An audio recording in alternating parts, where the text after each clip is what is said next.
Hi guys, sorry to interrupt your video.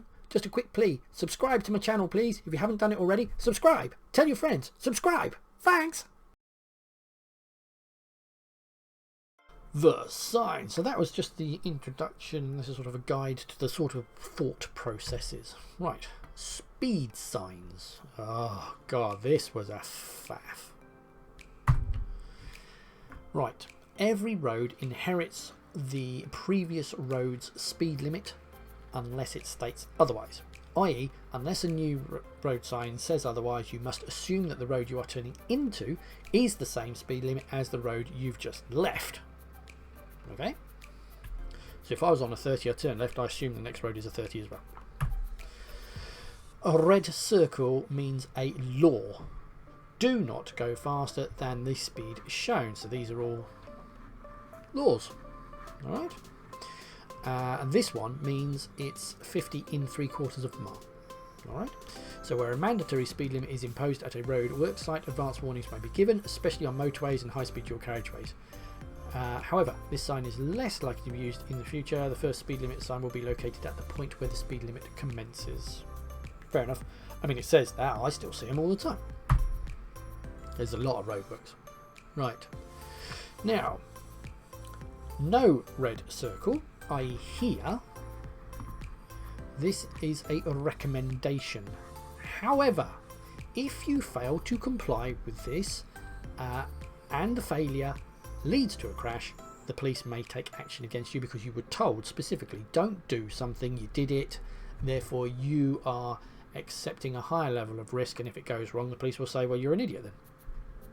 Right, there is also, and this surprised me, I've been driving for what, 29 years now, 28, and I didn't know this, but there's also a little known rule 288 that states that when the roadworks sign is displayed, it is illegal to exceed any temporary maximum speed limit. So here, this would be an advisory speed limit, except if it is accompanied or preceded with a roadworks sign, then that is mandatory.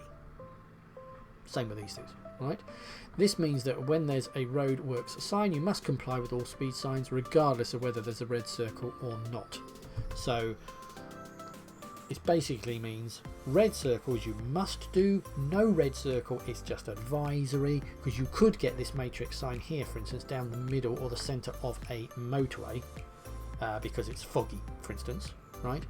But it is only advisory in that instance. But if it was saying that because you're entering roadworks, then it is mandatory and you could get points on your license if you break it. Okay, so that can basically convert this into a red circle. I didn't know that. It's amazing what you do when you study to make sure you lot get the right info.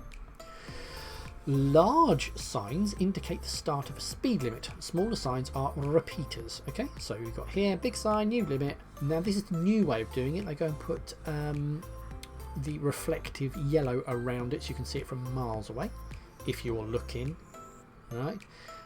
And then along a road, then 40 is the, well, in that instance is 40, but a small sign is just a repeater just to remind you of what the speed limit is. Having said that though, we have 2 default speed areas but 3 speeds in England, okay, assuming car driving of course, right? So in town the national speed is 30 and out of town it is either 60 or 70 depending upon road layout. Alright, so we've got in town, out of town, and it is either 30 or 60 or 70 depending upon layout. We normally show that sign to go into town. Well, you know, a 30 doesn't actually have to say a road name under it, sorry, town name. But this is the national speed limit sign. Now this was causing a nightmare for this. Lots of conversations between lots of driving instructors and people and lots of research. So this is a real stickler. So this is what I have found, okay? So please note that the national speed limit in town is 30. It can be shown with a 30 sign or in rare occasions the national speed limit sign. Okay, now normally it is basically the same thing. The national speed limit in town is 30, right? But we all know that if we started putting up that road sign, which most people associate with 60 or 70, people would start doing 60 down the high street. So therefore we use the 30 sign just to highlight to people to stop being stupid. But it is basically the same thing, but we're just giving them a specific sign. All right. In town, right, pay attention here. This is tricky. This caused me no end of trouble. Right, so in town means a built up area. A built up area has restricted roads. A restricted road is defined as a system of street lighting furnished by means of 3 or more lamps placed up to 200 yards or 183 metres apart. You don't need to remember these figures, but you do need to remember the theory about it. Alright? So basically, restricted road, street lighting. That system of street lighting can include lighting provided by authorities. Fine. A street is defined, this is it, a street is defined as a highway that has important public realm functions beyond the movement of traffic. They provide direct access to the buildings and spaces that line them. You therefore can have a national speed limit sign with lighting and it be a 30 mile an hour or 60 mile an hour road limit. Okay, the distinction is if the road is mainly for moving traffic or if the road adjoins properties. So in a built up area the limit would be 30, but in the countryside it'd be 60 or 70. So the difference is I'm driving along a road, I've got properties on my left, I've got parking spaces, buildings, access to shops, all that sort of stuff. That's classed as a built up area. But when I've just basically got a road going between one town and another, then that's out of town. So that was your background. All right. So the rule is, in built up areas with street lighting, excluding motorways, you assume 30 miles an hour unless another sign is displayed. They only repeat 30 mile per hour signs on roads with no street lighting. So if you're driving along, you see street lighting, no road speed signs, but you can gain access to things, then it's a 30. So you'll get this as you enter a town. Ta-da! Just like that, right? Then no repeater signs, street lighting, near buildings, no speed limit signs, assume 30. I hope that is clear. So street lighting, no speed limit signs, near buildings, 30 miles an hour is what you are supposed to assume. National speed limit. Normally shown as you leave town. 60 miles per hour on a single carriageway, 70 on a dual carriageway or motorway. Here's your single carriageway again, just as a reminder. One strip of tarmac, only paint separating, number of lanes is not important. The national speed limit sign there would mean it's 60 miles per hour in this instance, because there is a chance that you might hit oncoming traffic, right? Dual carriageway, same road sign, but now it's 70 because the chance of you hitting oncoming traffic is reduced. You can therefore travel faster. But we went over dual carriageways earlier, so that's that. Right. National speed limit. So repeater signs for national speed limits are only used on roads with street lighting other than motorways. So it's the opposite of the ones in town. So out of town they put national signs up to remind you if there's street lighting, but in town they only do it if there isn't street lighting. That's the 30 sign, alright? Remember that a national speed limit on a single or dual carriageway is 60 or 70 respectively. Each type of carriageway can have any speed limit though. Do not assume that a dual carriageway means it's automatically 70. So Farnborough has a 30 miles per hour dual carriageway near McDonald's, right? It's indicated by 30 mile an hour signs. So you can still have a dual carriageway, and that dual carriageway can be any speed. What we're saying is if it's national speed limit and it's either a single or a dual carriageway, then it's either 60 or 70. Not just the fact that a dual carriageway means 70, because a dual carriageway can mean any speed. Zones. Entrance to a zone with a 20 mile per hour limit enforced with traffic calming measures, such as speed bumps. Okay, Now, because it's a zone, it may not have repeater signs. So it becomes basically like a miniature version of the 30 rules. Because remember, when you go into town, we assume 30 and they don't repeat road signs.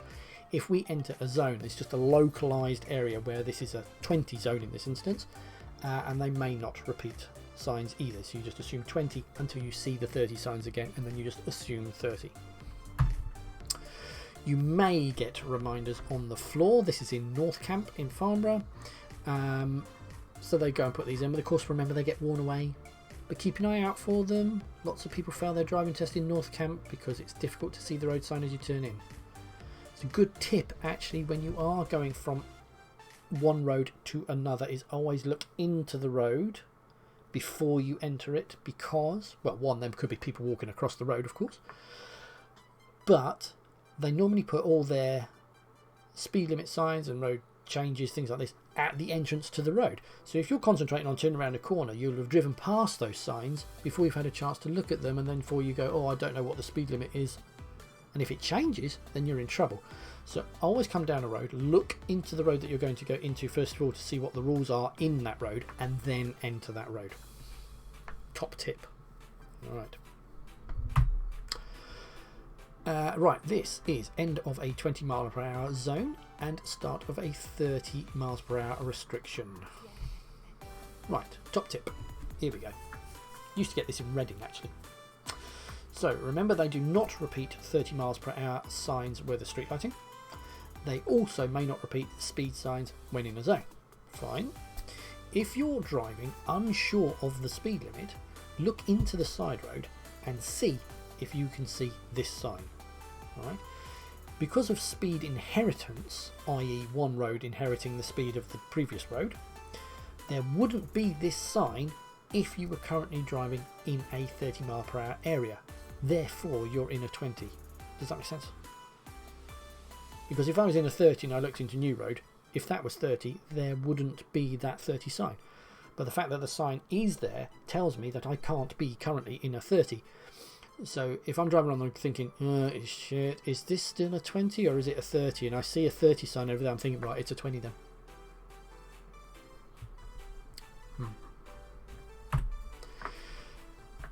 Covered this a bit earlier on. Minimum speed permitted in 30 miles per hour, unless it is impractical or unsafe to comply. Okay, so the rule there is, all things being equal, you must at least stay at 30 miles per hour, no slower than 30. But if there's a queue in front of you, obviously you have to stop, don't you? All right. And the one with the red line through it means the above order has been cancelled, so it's the end of the minimum speed requirement. So now you can go slower if you so desire. Back to this, just as a little reminder. So must go faster than 10, but no faster than 40. Right. You get this sign, new 30 mile per hour speed limit in force. Alright, so alerting road users to an extension of a speed limit so that they don't accelerate too soon. Right, so let's read this. So point on a road with street lighting where an existing 30 mile an hour speed limit originally ended but has subsequently been extended. This sign alerts drivers to a previously higher limit has been replaced by a 30 by the removal of the speed signs. Alright. So these ones are alerting road users to possible speed cameras. Remember that these could be fixed cameras, i.e. your pole with the yellow box on the top, or camera vans, which is like the police van with the blacked out window at the back, or indeed police standing there with radar guns zapping you. Alright. And this is just reminding you that you're in a 30 or a national speed limit.